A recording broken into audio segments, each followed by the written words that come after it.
While making an attempt to be a better bookstagrammer or book talker, I am going to attempt to do better book reviews. Now, I am not fully finished with this one, as you could see, but I want to tell you about this book. So, this is The Calculating Stars by Mary Robinette Kowal.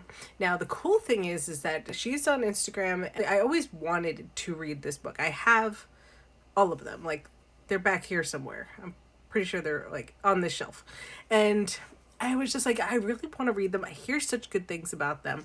And about a month ago, I saw that she was doing a book club where you could go into her Discord and you could talk about the books and talk with other people about the books. So I was like, that's really cool. So I am reading this kind of on pace with everybody else. Originally, I was only reading the amount of chapters for that week, but I kind of like fell back. Now I think I'm on track. I'm almost done. I'm probably going to finish this tomorrow. But the one thing I want to talk about with this book is, first of all, it's an alternate history. So in this book, at the beginning, there is a meteorite that hits the planet, and there are two people who are scientists and what they call like a computer type person. She does a lot of math and she does it really quick. And so she's very smart. She was also a WASP. She was, a pilot in the war. And she was a female pilot or a woman pilot or a lady pilot. Lady Astronauts is the name of the series. And it's very 1950s where women were very like, oh, you can't do this because you're a woman and you can, there's female hysteria and all this other things that, piss you off as a woman to have to see or hear about the fact that women had to deal with this. And even some still deal with that now. But the one thing I want to talk about with this book is something I don't necessarily talk about a lot. And when it comes to when I read something, I like, especially romances, if somebody's being illogical, it bothers me so much, especially if the lack of logic in the situation goes on for so long that it really takes me out of the story. The reactions that this woman has to being in situations where she has to talk or being in situations where she's the center of attention or anything like that, on top of the fact of how women are seen, she also has sort of like stage fright and anxiety. And I'm not used to that. I don't have crippling anxiety. My husband has a lot of anxiety, so I kind of understand how some things are. But when I'm reading books, there are times when I can't mentally put myself in the situation or in the mindset of the people in these books, and it gets to the point where I just get annoyed and like I'm like I just want to shake them, like, seriously, why are you doing that? Because I personally wouldn't react that way. But I do love that in this book, when you get to the point when you're like, oh my God, she's being so irrational, what's going on? And she even says, I know I'm being irrational. Like, I know what how I'm responding isn't great.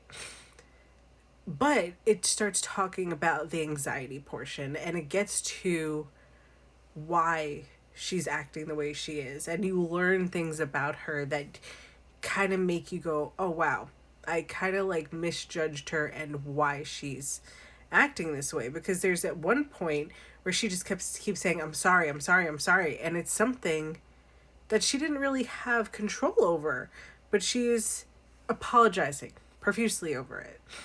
So again, it's not something I would do, but there are people who do that. And as a reader, learning about how different people respond in different situations is really important. Because your view of the world is not everybody's view of the world. The way you respond to things is not the way everybody responds to things. And it's really great to experience that in the writing, because you're kind of like in their head without having to sort of be physically in somebody's shoes. But the thing that I find as a writer is great is that as I'm writing my book, I'm trying to make these characters and make their backgrounds and make them believable and human and somebody that you could relate to.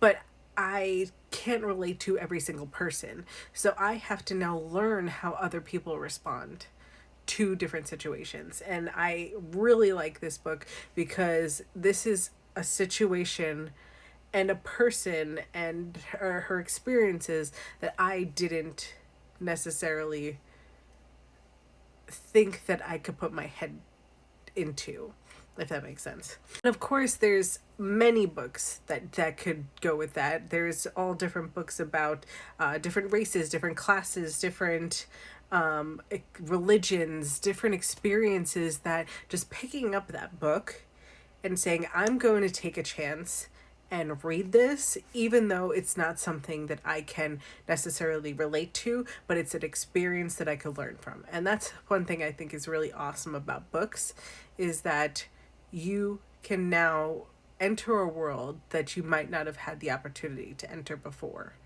And the ability to understand somebody you may not have had the ability to talk to.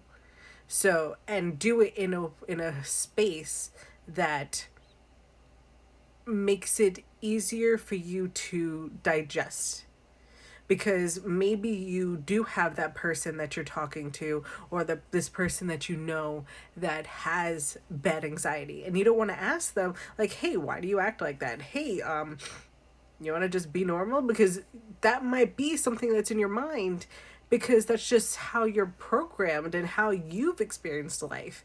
But saying that to somebody else, it's like, maybe not tell somebody to be normal, because that is their normal. That is who they are. And saying anything else to the contrary is like kind of messed up. So when you're reading, you have that ability to see things a little bit easier for yourself, to then take that step and say, I'm going to learn more about this. I'm going to learn more about why maybe people act this way, or why maybe people respond this way, why people say the things that they do, so I could learn to be a better human. So I just thought that was really cool. And I'm almost done with this book. And then, of course, I'm going to ride into the second one, or fly into the second one. So if you've read The Calculating Stars, give, comment and let me know what you thought. I am almost done, so by the time you comment, I probably will have finished this. We'll talk a little bit more in depth about some things in books going forward, things that I kind of see on my end as something that is meaningful to talk about. We're going to have these conversations now.